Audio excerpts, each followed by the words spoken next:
Hello, guys. We're going to jump into our lesson today, which is about slavery in the colonies. This is not exactly the greatest topic to talk about. We're going to talk about some really horrendous treatment of slaves. It's a really dark time in American history, but we do need to cover it. Okay. So the population in the 13 colonies where we left off, it's growing quickly. Okay. People are coming here because they're seeking cheap land. They're looking for greater opportunity to earn an honest living and religious freedom. We've talked about all of these. Okay. But some people that lived here were brought against their will. We're going to talk about that. Okay. As our colonies and the West Indies grew, the need for labor was needed to harvest all of our crops. Okay. A lot of these crops were labor intensive: tobacco, rice, indigo, and sugarcane, which is something that they really made in the West Indies, or grew, sorry, in the West Indies. These crops were labor intensive. They needed many people to help harvest, and it was hard work, long days, horrible conditions, and not many people wanted to do it. So these farmers, they were kind of like, okay, well, what can we do? All right.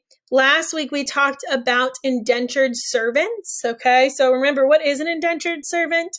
It's just a person who agrees to work for someone for a certain period of time in exchange for the cost of the voyage to North America. So people would say, okay, if you work for me for this amount of time, then I will give you this amount of land. Okay.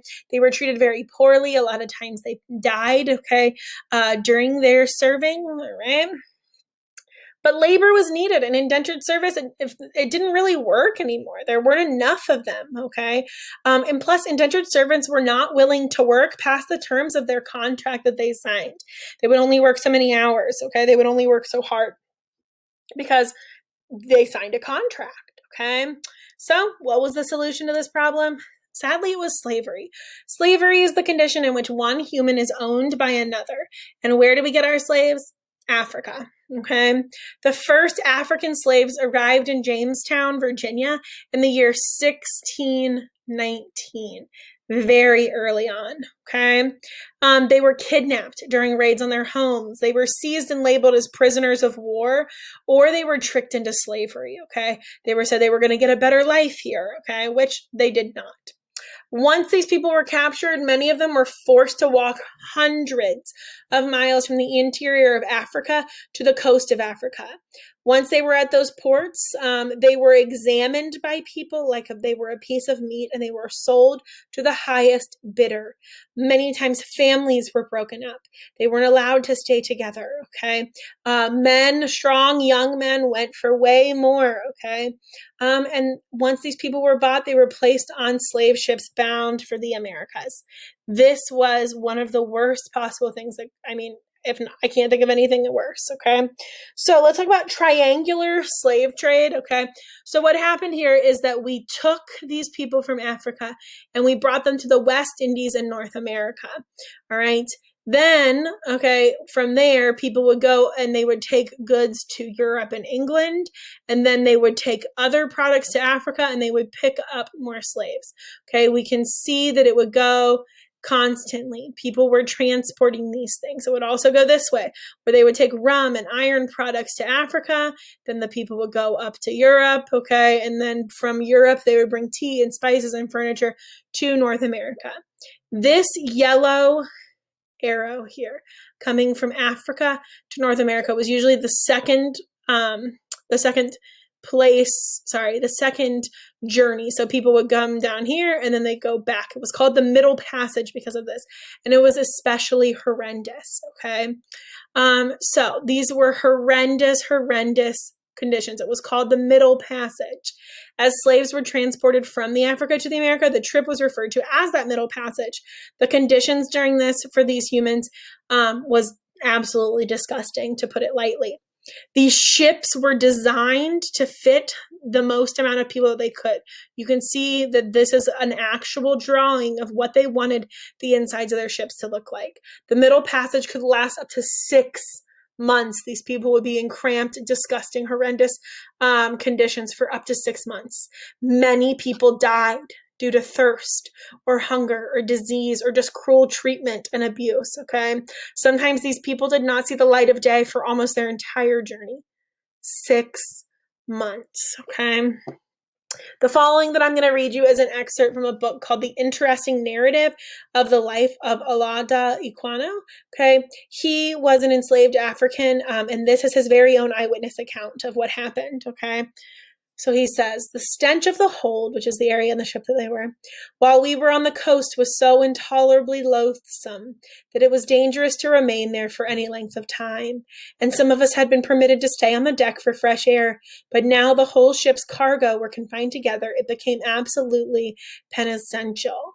The closeness of this place and the heat of the climate added to the number in the ship, which was so crowded that each day scarcely room to turn himself almost suffocated us. This product copious perspiration, so that the air soon became unfit. This produced copious perspiration, that's sweat, so that the air soon became unfit for respiration from a variety of loathsome smells, and brought on a sickness amongst the slave, of which many died. This wretched situation was again aggravated by the galling of the change, now become insupportable, and the filth of the necessary tubs in which the children often fell and were almost suffocated. The shrieks of the women, the groans of the dying, rendered the whole scene of horror almost inconceivable. Very powerful words. I can't imagine having to deal with this. When these slaves got to the colonies, the majority of them were sent to the southern colonies, although some were sent to New England and the middle colonies as well. Most of them were in the southern colonies due to the crops that were grown there. They were those ones that were labor intensive and needed more people. In the year 1619, the first slaves arrived in Jamestown. By the year 1665, there were fewer than 500 slaves in the colonies. But by the year 1750, less than 100 years later, there was over 235,000 enslaved Africans in the Americas. 85% of them lived in those southern colonies. Okay, so about the treatment of slaves. Once in the Americas, the slaves were purchased by a landowner. Okay, they were given jobs in either the house or in the fields, depending on their gender or their age, their ability. Okay, they would be often forced to work 15-plus-hour days. If they were not doing what was ordered, they would be physically punished or whipped. Okay, or worse. Okay, living conditions for these people was horrendous. They were not fed all the time. They would have to fend for themselves. The houses that they lived in were broken down. They wouldn't be given the proper things to live. Okay. They were not permitted to learn to read or write. They were also not permitted to have large gatherings. Why do you think that is? Why would somebody do that? And I'll give you an answer. Rebellions. The slave owners were so scared that these slaves were going to get smart and rebel. As the number of slaves in the colonies grew, this fear of rebellion also grew, to the point where there were many rebellions. Two of the most famous, one was the Revolt of 1712. It happened in New York. 23 slaves staged a rebellion. They actually set a building where some slave owners lived on fire. 9 slave owners were killed. 70 slaves were arrested and jailed, and 21 of those 70s were convicted and executed. Okay, and the Stono Rebellion, that happened in South Carolina in 1739. 80 plus slaves ended up rebelling.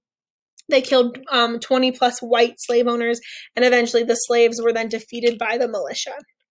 But as news of these rebellions spread, the fear in the slave owners grew. After those rebellions, because of that fear, the slave owners feared that it would continue to happen, and they couldn't afford to lose that cheap labor. And I put quotations around that because what an awful way to put that. Okay. So they enforced a lot of harsher rules, like stricter curfews. Slaves could not meet in groups of a group larger than 2 or 3. All right, let's jump into our show it for today. You guys know where to find it. It is on Buzz. If you have any questions, please let me know.